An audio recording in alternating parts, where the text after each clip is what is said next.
Halo sobat pencinta Donghua, kali ini kita akan melanjutkan cerita Battle Through the Heavens Benua Kaisar.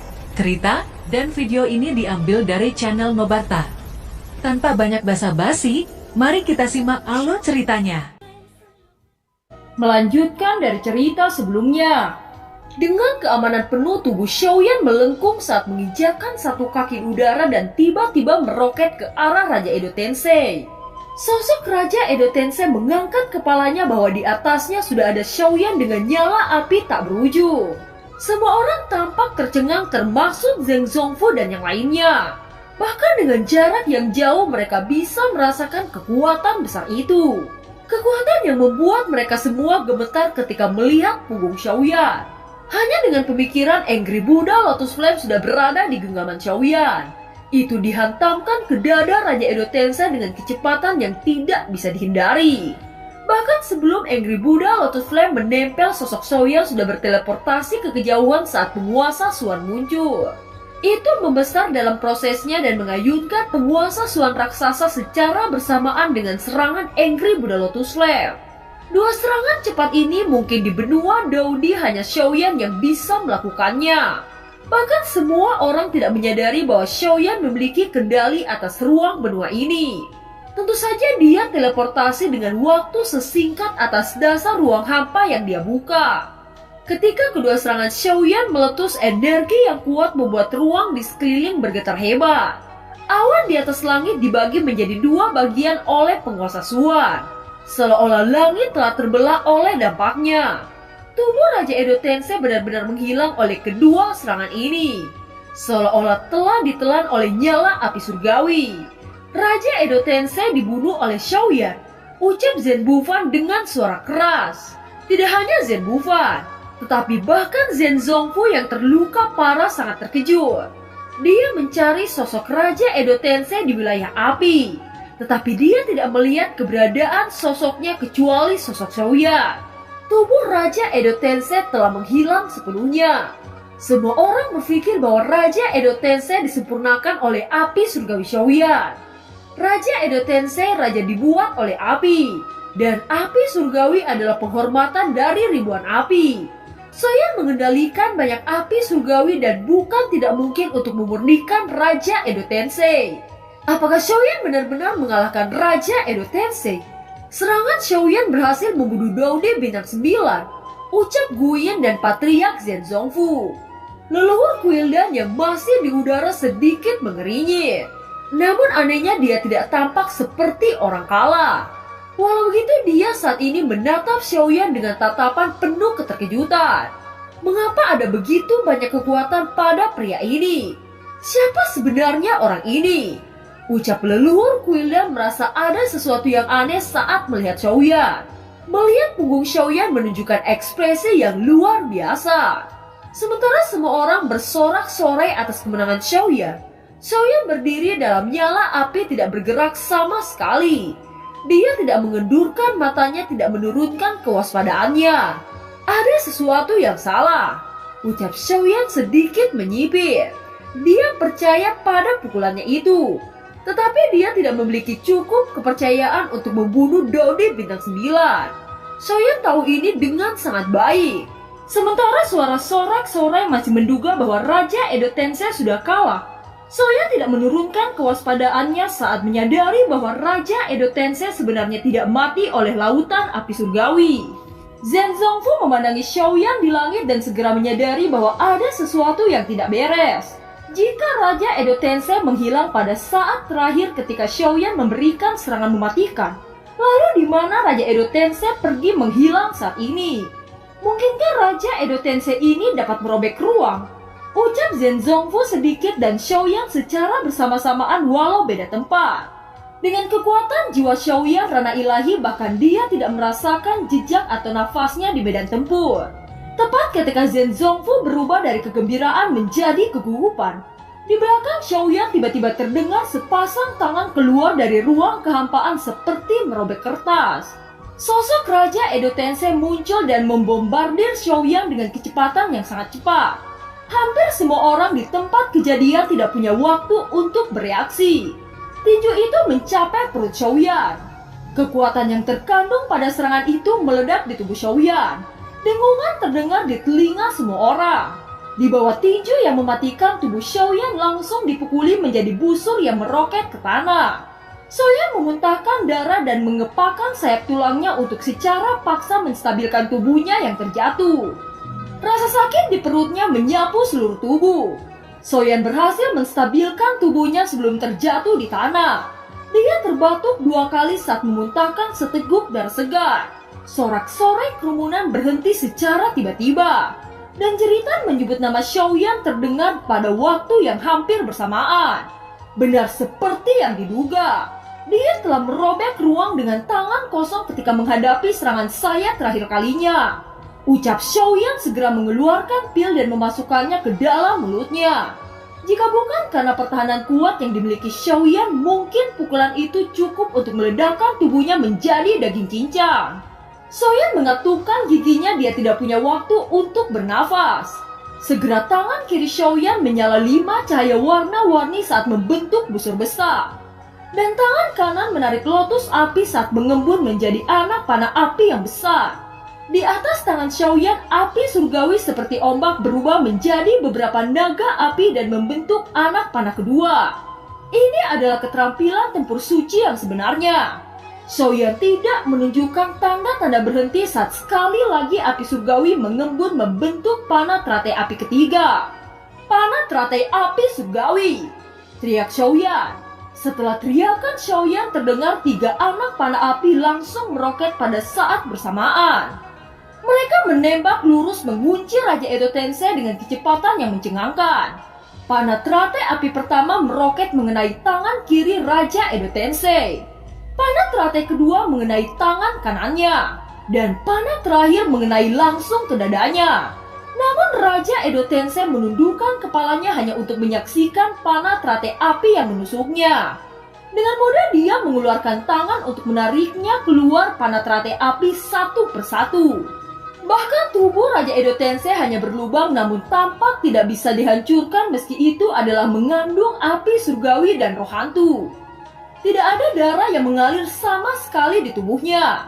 Tidak ada efek rasa sakit apapun dalam ekspresinya. Sial, sepertinya bahkan jika dia terpotong berkeping-keping dia akan masih bisa bertarung. Ucap Xiaoyan dengan ekspresi jelek di wajahnya. Yang lebih membuat frustasi adalah 3 lubang itu mulai menggeliat seperti cacing tanah saat terhubung kembali dan dengan cepat pulih. Raja Edo Tensei bergegas lebih cepat dari sebelumnya. Hanya sekejap mata dia sudah datang ke Xiaoyan. Tinjunya yang penuh sisik sekali lagi mengenai perut Xiaoyan. Kecepatan reaksi Xiaoyan juga sangat cepat. Penguasa Suan Api sudah ada di perutnya saat ini. Namun kekuatan tinju itu jauh di luar kemampuan Xiaoyan untuk menanggungnya. Penguasa Suan Api memantul di perut Xiaoyan dan kekuatan besar itu membuat Xiaoyan menyemburkan darah lagi. Xiaoyan baru saja akan mengepakkan sayap tulang tetapi tangan itu sudah mencengkram leher Xiaoyan dan mengangkatnya. Xiaoyan, kita akan menyelamatkannya! Teriak King Moer tiba-tiba dengan gelisah. Matanya dipenuhi air mata saat tangannya gemetar ketika cambuk muncul dan dia langsung pergi ke arah Xiaoyan. Longyan, Xiaozan, Mollystrom, Ziyin tidak berpikir apa-apa lagi saat mereka juga bergegas melihat situasi kritis ini. Meskipun mereka tahu bahwa kekuatan mereka lemah dan tidak bisa menghentikan Raja Edo Tensei, tetapi mereka berjanji kepada Xiaoyan untuk mati bersama. Bunuh dia! Teriak leluhur Kuildan. Raja Edo Tensei memegangi tangan Xiaoyan dengan kuat. Ekspresi Xiaoyan sangat pucat saat menahan tekanan yang terkandung pada cengkeramannya. King Hao juga panik pada saat ini. Tetapi Zhen Zongfu terluka parah dan Guiyin juga kehilangan satu lengannya. Tepat ketika semua orang begitu tegang saat melihat Xiaoyan di ambang kematian, tiba-tiba sebuah suara mendominasi terdengar. Kendurkan tanganmu atau kamu akan mati. Ucap suara itu yang ternyata Nan Erming. Semua orang terkejut dan perlahan-lahan menoleh untuk melihat sumber suara itu. Hampir semua mata menyipit saat melihat penampilan sosok yang baru saja muncul. Bagaimana dia bisa muncul di sini? Ucap terkejut King Moer. Ini Nan Erming. Dia benar-benar dibangkitkan oleh Xiaoyan. ucap Xiaozan. Semua orang melihat wajah tampan itu yang memiliki banyak perubahan. Tetapi hal yang mengejutkan semua orang bahwa ketika Nan Erming sekarat dia hanya puncak dari 6 bintang. Namun sekarang semua orang tidak ada yang bisa mendeteksi kekuatan yang dimiliki Nan Erming. Saya sudah bilang untuk melepaskannya. Bukankah kamu mendengarkanku? Ucap Nan Erming kepada Raja Edo Tensei. Setelah kata-katanya jatuh, tangan Nan Erming terulur menyentuh tangan Raja Edo Tensei yang mencengkram Xiaoyan. Hanya dengan sentuhan suara teredam terdengar dan tangan Raja Edo Tensei seketika melepaskan leher Xiaoyan. Nan Erming mendukung Xiaoyan dengan tangannya kemudian menatap Raja Edo Tensei dengan dingin. Hal yang mengejutkan bahwa Raja Edo Tensei merupakan keberadaan yang sangat kuat tiba-tiba ketakutan. Sementara perubahan yang tidak terduga terjadi, bala bantuan lain datang dari langit tinggi. Sosok yang tak terhitung jumlahnya muncul berulang-ulang dari langit dan mendarat di tanah. Itu segera menarik perhatian banyak orang. Itu adalah orang-orang dari keluarga Warcraft yang datang untuk membantu Xiaoyan. Cailin yang melihat ini ekspresi wajahnya berubah. Dia segera bergegas untuk memeluk Xiaoyan dan membantunya. Jumlah orang di Quildan semakin sedikit sedangkan Xiaofu semakin banyak muncul. Hampir semua kekuatan utama dari benua telah tiba. Seolah-olah medan perang ini akan menjadi sejarah yang mendalam. Nan Erming berdiri maju ke arah Raja Edo Tensei setelah Xiaoyan diamankan oleh Cailin. Brengsek, ini sebenarnya dari keluarga naga saya. Siapa yang berani menggunakan darah klan naga saya untuk dijadikan boneka? Ucap Nan Erming dengan sangat marah. Tetapi suaranya tidak seperti Nan Erming. Matanya kini juga berubah menjadi mata naga. Di dahi Nan Erming 2 tanduk tumbuh. Rambut hitamnya berubah menjadi warna merah menyala. Tubuh Nan Erming benar-benar digantikan oleh keberadaan yang mendominasi. Suara serang itu semakin tidak keras, tetapi itu menembus seluruh Quildan. Dan suara itu mencapai telinga semua orang gemetar dan puluhan ribu mata memandang Nan Erming hampir bersamaan. Mereka semua bertanya-tanya, apakah itu benar-benar Nan Erming? Bagaimana semuanya berubah secara drastis? Ucap Xiaozan dan King Moe. Saya mendengar dia berkata klan naga. Apakah identitas sejati Nan Erming adalah klan naga? Ucap Mollystrom berkata dengan terkejut. Klan naga bisa dikatakan adalah dunia milik Warcraft. Tetapi klan naga adalah binatang kuno yang sangat mulia. Mereka dilahirkan dengan darah alami yang kuat. Seolah-olah mereka dilahirkan untuk menjadi keberadaan yang kuat. Demikian juga suku naga di benua Dauki. Namun selama Xiaoyan berada di benua Daudi, dia tidak pernah benar-benar melihat naga dengan darah murni. Kekuatan naga berakar dalam di hati semua orang.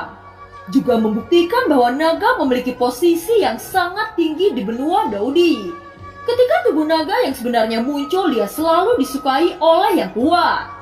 Naga di benua Daudi terlalu misterius, tetapi karena misterinya mereka juga menunjukkan kekuatannya. Raja Edo Tensei disempurnakan dengan darah naga dan hasilnya terbukti sangat mengerikan. Setelah bencana Daudi, para naga telah lama menghilang, dan kekaisaran naga belum lama muncul di benua. Adapun dari mana darah naga berasal dan dimurnikan oleh leluhur Quildan itu masih menjadi misteri di hati semua orang. Tubuh Nan Erming jelas bukan kendalinya sendiri, tetapi jiwa kuno dari Raja Naga. Munculnya Nan Erming membuat Xiaoyan tersenyum. Dia tahu bahwa rencananya berhasil. Tubuh fisik Nan Erming dibentuk kembali di batu kehamilan dewa. Dan Raja Naga dan jiwa Nan Erming menjadi satu sama lain. Tetapi jiwa dibagi menjadi primer dan sekunder. Xiaoyan membuat perbatasan tangan dan kaki. Bahkan meski Raja Naga kuat, Xiaoyan sudah membuatnya menjadi jiwa sekunder dalam tubuh Nan Erming. Nan Erming adalah jiwa utama dan dapat mengendalikan tubuh. Jika Nan Erming tidak ingin Raja Naga keluar, maka bahkan jika Raja Naga berjuang, dia tidak dapat mengendalikan tubuh secara paksa. Inilah yang ingin dilihat Xiaoyan. 2 jiwa terkondensasi menjadi tubuh baru dan jiwa utama adalah Nan Erming. Oleh karena itu, tubuh fisik juga terlihat seperti Nan Erming. Pada saat ini, Raja Edo Tensei sudah tidak lagi terkendali. Dia bergegas dengan panik menuju Nan Erming dengan panik. Raja Naga adalah binatang kuno. Meskipun itu hanya sisa jiwa, tetapi kekuatannya masih sangat kuat. Nan Erming menyalakan aura api merah. Aura api itu tidak seperti api surgawi Xiaoyan. Itu adalah kekuatan dari Raja Naga yang mirip dengan api memancarkan perasaan keabadian. Hanya ketika seseorang sudah mencapai ranah Daudi bintang 9, dia akan memiliki aura keabadian. Kekuatan yang dipancarkan oleh Nan Erming samar-samar menunjukkan Daudi di bintang 8. Ucap King Hao dengan senyum pahit saat bertanya pada Zhen Zongfu. Zhen Zongfu juga terpana dan mengangguk. Tidak ada yang menerobos Daudi bintang 8 untuk waktu yang lama. Tetapi sekarang dalam waktu singkat ini Xiaoyan dan Ketua Guildan menerobos bintang 8. Yang cukup untuk mengejutkan daratan Daudi. Sekarang tanpa diduga-duga ada lagi bintang 8 Nan Erming, yang semuanya tampak terlalu luar biasa. Zhen Zongfu lalu berkata, namun hal yang aneh sekarang Nan Erming baru saja menghentikan Raja Edo Tensei. Apa asal-usul orang ini sebenarnya? Mengapa Raja Edo Tensei tiba-tiba menjadi takut? Bahkan jika dia adalah bintang 8, bukankah beberapa dari kita juga Daudi bintang 8? Sedangkan kita tidak ada yang cocok menghadapi Raja Edo Tensei, ucap Zhen Zongfu dan Kaisar Monster. Bukan hanya Zhen Zongfu dan Kaisar Monster yang tampak bingung, tetapi semua orang yang ada di medan perang juga merasakan hal yang sama. Tiba-tiba suara Nan Erming sekali lagi bergema saat berkata kepada leluhur Guildan, ini sudah sangat jelas. Kamu telah mengambil darah suku saya untuk membuat monster ini, dan kamu harus mati, ucap Nan Erming. Dihadapkan dengan ancaman Nan Erming, leluhur Guildan tidak memiliki jejak rasa takut di wajahnya. Leluhur Guildan yang tidak memancarkan momentum juga sangat dicurigai oleh semua orang Shofu Mansion. Serangan semua sosok Edo Tensei yang ada di sisi Guildan sangat merepotkan. Oleh karena itu tidak ada orang Shofu Mansion yang memiliki kesempatan untuk menguji apa kekuatan leluhur Guildan. Di bawah pengawasan semua orang, tangan Raja Naga yang mengendalikan tubuh Nan Erming terangkat. Itu menunjuk ke alis Raja Edo Tensei. Raja Edo Tensei itu mulai bergetar hebat. Tubuhnya melemah dan ukurannya tiba-tiba merosot. Tiba-tiba darah emas keluar dari alisnya dan mendarat di tangan Raja Naga. Darah emas ini adalah esensi darah Raja Edo Tensei yang ditanamkan oleh leluhur Guildan. Hanya pada saat esensi darah emas dikeluarkan, semua gerakan Raja Edo Tensei terhenti tiba-tiba. Tubuh tebal aslinya dengan cepat layu dan wajah naga itu mengungkapkan fitur wajah yang seharusnya dimiliki manusia. Dan warna merah darah pada tubuhnya juga memudar, memulihkan warna kulit yang mirip dengan orang normal. Raja Edo Tensei berubah menjadi wujud manusia. Ini apa sebenarnya yang digunakan Nan Erming? Ucap Xiaozan membuka tidak bisa mempercayai adegan ini. Dia menyaksikan pemandangan yang muncul di hadapannya. Pada saat ini Nan Erming benar-benar mengalahkannya dengan jari. Dan juga merubah bentuk Edo Tensei menjadi bentuk manusia yang asli. Apakah Nan Erming ini terkait dengan keluarga naga? Ucap Zhen Zongfu menyipitkan matanya dengan penampilan Nan Erming. Baik Guyin, Kaisar Monster, King Hao, penatua keempat semua terpana. Xiaoyan, bocah ini, bagaimana dia bisa membuat Nan Erming menjadi sekuat ini? Ucap King Hao melirik Xiaoyan dengan rasa ingin tahu. Kenapa saya sedikit akrab dengan orang ini?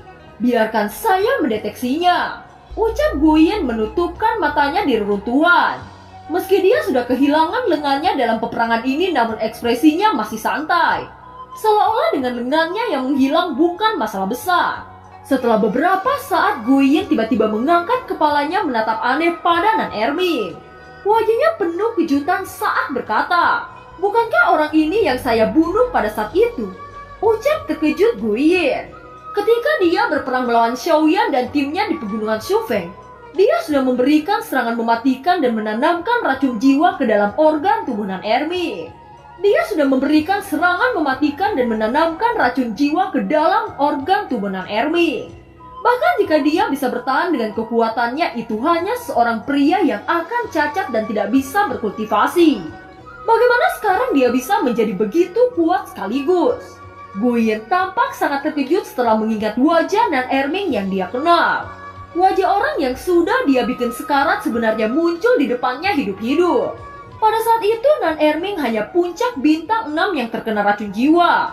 Bukan hanya dia gagal mati, tetapi kekuatannya justru meningkat pesat. Hal yang membuat Guyen curiga bahwa racunnya bahkan bisa dihilangkan. Guyen melihat dengan seksama. Dia melihat penampilan Nan Erming pada saat ini. Menatap 2 tanduk kecil di dahinya dan berkata, "Orang ini sebenarnya berhubungan dengan naga," ucap Guyen. Status naga tampaknya abnormal tinggi di daratan Dodi. Kekuatan mereka tampaknya sudah tertanam pada benak semua kaisar. Sekarang tanpa esensi darah naga, kekuatan bertarung Raja Edo Tensei secara alami hancur seketika. Tanpa adanya Raja Edo Tensei, semua Shofu Mansion bisa menghela nafas lega. Leluhur Guilin yang selama ini diam tanpa ekspresi baru kemudian terlihat sangat marah. Nan Erming yang dikendalikan oleh Raja Naga saat ini memandang esensi darah emas di tangannya. Dan kemudian perlahan mengangkat tangannya. Nyala api merah membakar tubuh Raja Edo Tensei di depan semua tatapan yang tertegun. Tubuh Raja Edo Tensei itu dengan cepat menjadi setumpukan debu di bawah pembakaran api merah. "Aku akan mengirimmu ke reinkarnasi demi klan nagaku. Aku akan membalaskan dendamu," ucap Raja Naga dengan suara serak. Dan cahaya di tangannya berputar selama beberapa kali di udara. Setelah beberapa putaran, maknanya adalah untuk berterima kasih kepada Raja Naga. Raja Naga itu tersenyum dengan sungguh-sungguh lalu berkata, "Pergilah saudaraku, kamu sudah menderita. Sekarang di kehidupan selanjutnya kamu tidak akan mengalami kesulitan ini," ucap Raja Naga atau Nan Erming. Cahaya itu sepertinya memahami kata-kata Raja Naga.